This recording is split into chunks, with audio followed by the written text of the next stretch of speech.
दिल्ली की मुख्यमंत्री रेखा गुप्ता लगातार जनता से मिल रही हैं। शपथ ग्रहण के बाद से ही वो अपने शालीमार बाग स्थित आवास पर आम लोगों से रूबरू हो रही हैं। सुबह 8 बजे से 1 घंटे तक वो लोगों से मिलती हैं। लोग लंबी कतारों में खड़े होकर अपनी समस्याएं लेकर उनके पास पहुंच रहे हैं।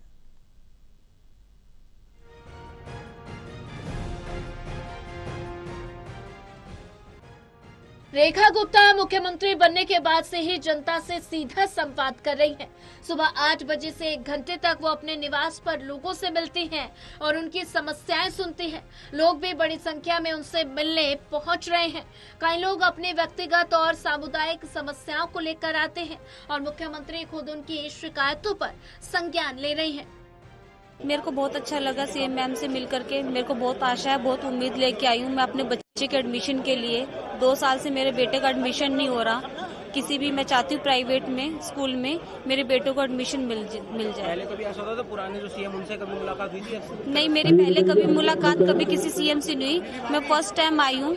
ये मेरे को कहीं से भी उम्मीद नहीं दिखाई दी। मेरे को एक ही आशा दिखाई दी कि मैम शायद मेरे बेटे का एडमिशन मेरे नर्सरी क्लास में किसी अच्छे स्कूल में करवा देंगी। हाँ, भाजपा से मुझे बहुत उम्मीद है। जनता का कहना है कि मुख्यमंत्री से सीधा संपर्क होने से प्रशासन और जनता के बीच की दूरी कम हो रही है। लोग उन्हें किसी सरकारी अधिकारी की तरह नहीं बल्कि अपने परिवार के सदस्य की तरह देख रहे हैं और इसी कारण उनके निवास पर हर दिन सैकड़ों लोग अपनी समस्याएं लेकर पहुंचते हैं। और आज जो निगम पार्षद से उठा और आज मुख्यमंत्री के कार्य पद ग्रहण करा, तो ये जमीनी स्तर पर उन्होंने काम करा और इन्होंने जो मोदी जी की रणनीति है महिलाओं के लिए सशक्तिकरण के लिए, तो बहुत ही उम्दा है और महिला नेता है, बहुत ही अच्छा काम करेंगे। और उन्होंने तुरंत ही आते हुए जो एक्शन लिए ताबड़तोड़, बहुत ही अच्छा करा। और ये आने वाले 5 साल में देखना यमुना जो नदी है बहुत साफ होगी। और जो हमने महिला सम्मान योजना की बात करी है वो भी महिलाओं के अकाउंट में जाएंगे।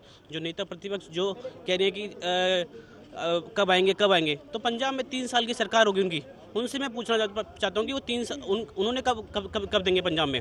तो ये सारी बातें हैं। और आम आदमी पार्टी एक डिपोजिटरी की पार्टी है और भ्रष्ट पार्टी है।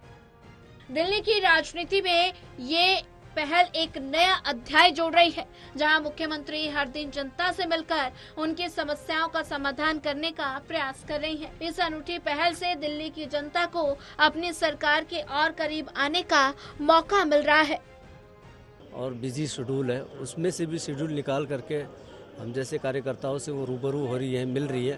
तो ये हमारे लिए गर्व का विषय है। हमारे लिए बहुत बड़ा गर्व का विषय है कि एक मुख्यमंत्री एक सामान्य रूप से कार्यकर्ताओं से मिल रही है, सबसे मिल रही है, सबके धन्यवाद ले रही है, सबको धन्यवाद कह रही है। आज उन्होंने हमें रमज़ान की मुबारकबाद भी दी और हमने उनको भी मुबारकबाद दी। नहीं, ऐसा तो कभी देखा ही नहीं गया। सीएम उससे मिलना तो ये समझ लो बहुत भगवान से मिलने की बराबर की बात है। आज तक केजरीवाल से कोई मिल नहीं पाया होगा। केजरीवाल ने कभी जन समस्याओं का समाधान कभी नहीं किया, कभी जनता से रूबरू नहीं हुआ। वो सोशल मीडिया का नेता था। वो सोशल मीडिया पर आकर के अपनी बात को रखने का काम करते थे। मुख्यमंत्री रेखा गुप्ता का जनता से मिलने का ये सिलसिला लगातार जारी है। इससे आम लोगों में एक सकारात्मक संदेश गया है कि सरकार उनके लिए हमेशा उपलब्ध है। अब देखना होगा कि ये पहल दिल्ली की शासन व्यवस्था में कितने बड़े बदलाव लाती है। सहयोगी पिंटू के साथ दिल्ली से विशाल सिंह की रिपोर्ट।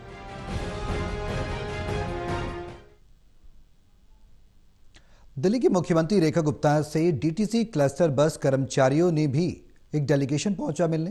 कर्मचारियों ने अपनी समस्याएं सीएम के सामने रखी, जिसके बाद उन्होंने अलग से डेलीगेशन के सदस्यों से मुलाकात कर सबकी समस्याएं सुनी।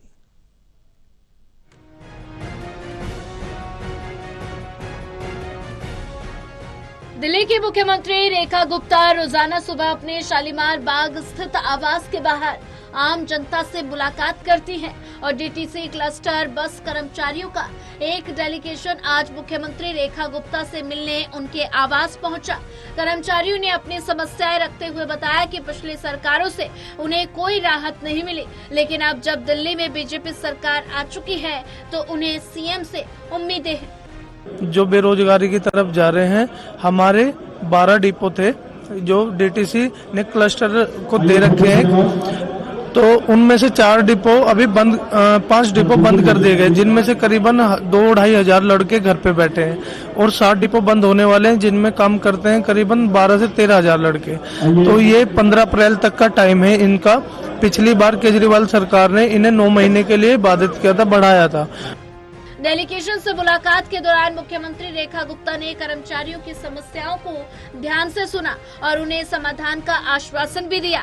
उन्होंने कहा कि पिछली सरकारों ने भ्रष्ट सिस्टम छोड़ा है, जिसे समझने में थोड़ा वक्त लगेगा, लेकिन वो जल्द ही कर्मचारियों की समस्याओं का समाधान निकालने की पूरी कोशिश करेंगी। आप लोगों को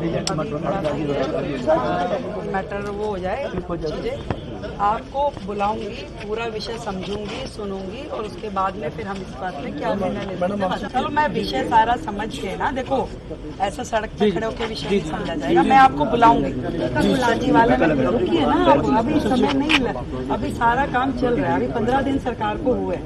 अब सोचो 1.5 साल से जो पेंडिंग है 10 दिन में हो जाएगा, ऐसा संभव नहीं है। बिल्कुल। हमें तो उन्होंने इतना गड्ढे वाला सारा सिस्टम दिया है, पूरे बर्बाद सिस्टम दिया है, अब उसको समझे तो सही। बिल्कुल क्या करना है, कैसे करना है। आप केवल अकेले नहीं हो, आप जैसे न जाने कितने ग्रुप है जिनकी उन्होंने तनख्वाह रोकी हुई है। किसी को, मेरे को तो रोज एक डेलीगेशन मिल रहा है, हर डेलीगेशन में 150-200 लोग होते हैं, वो कहते हैं जी हमारे पैसे नहीं दिए, हमारी तनख्वाह नहीं दी। मुख्यमंत्री के आश्वासन के बाद डीटीसी क्लस्टर बस कर्मचारियों में उम्मीद की किरण नजर आई। डेलीगेशन के सदस्यों ने कहा कि मुख्यमंत्री से मिलकर उन्हें विश्वास हुआ कि इस बार उनकी समस्याओं का समाधान जरूर निकलेगा। हमारे सारे कंडक्टर हमारे साथ है। अगर आप कहो तो सबको यहाँ बुला देंगे। 15-16 हजार कंडक्टर हमारे साथ है। अगर आप कहो ना कि सबको एक बार बुलाना, हम सबको बुलवा देंगे। हम यहाँ जाके सीएम का हाउस है, ज्यादा भीड़ करनी है सही नहीं है, इसलिए हम लिमिट से आए हैं। सीएम साहब ने पहले भी हमें आश्वासन दिया था कि हम आपके बारे में सोचते हैं। हमने कई बार लेटर दे चुका हूँ, सचिवालय भी, पंकज सिंह के यहाँ भी हमारा कई बार लेटर जा चुका है और हमारे सबसे ये आश्वासन मिला कि हम आपका देखते। गौरतलब है कि इससे पहले दिल्ली होमगार्ड वेलफेयर एसोसिएशन का डेलीगेशन भी मुख्यमंत्री से मिला था। लगातार जनता और विभिन्न समूहों से मिलकर मुख्यमंत्री उनकी समस्या समझने और समाधान निकालने का प्रयास कर रही हैं। डीटीसी क्लस्टर बस कर्मचारियों को अब मुख्यमंत्री रेखा गुप्ता से समाधान की उम्मीद है। अब देखना होगा कि उनकी समस्याओं का हल कब तक निकलता है। सहयोगी पिंटू के साथ दिल्ली से विशाल सिंह की रिपोर्ट।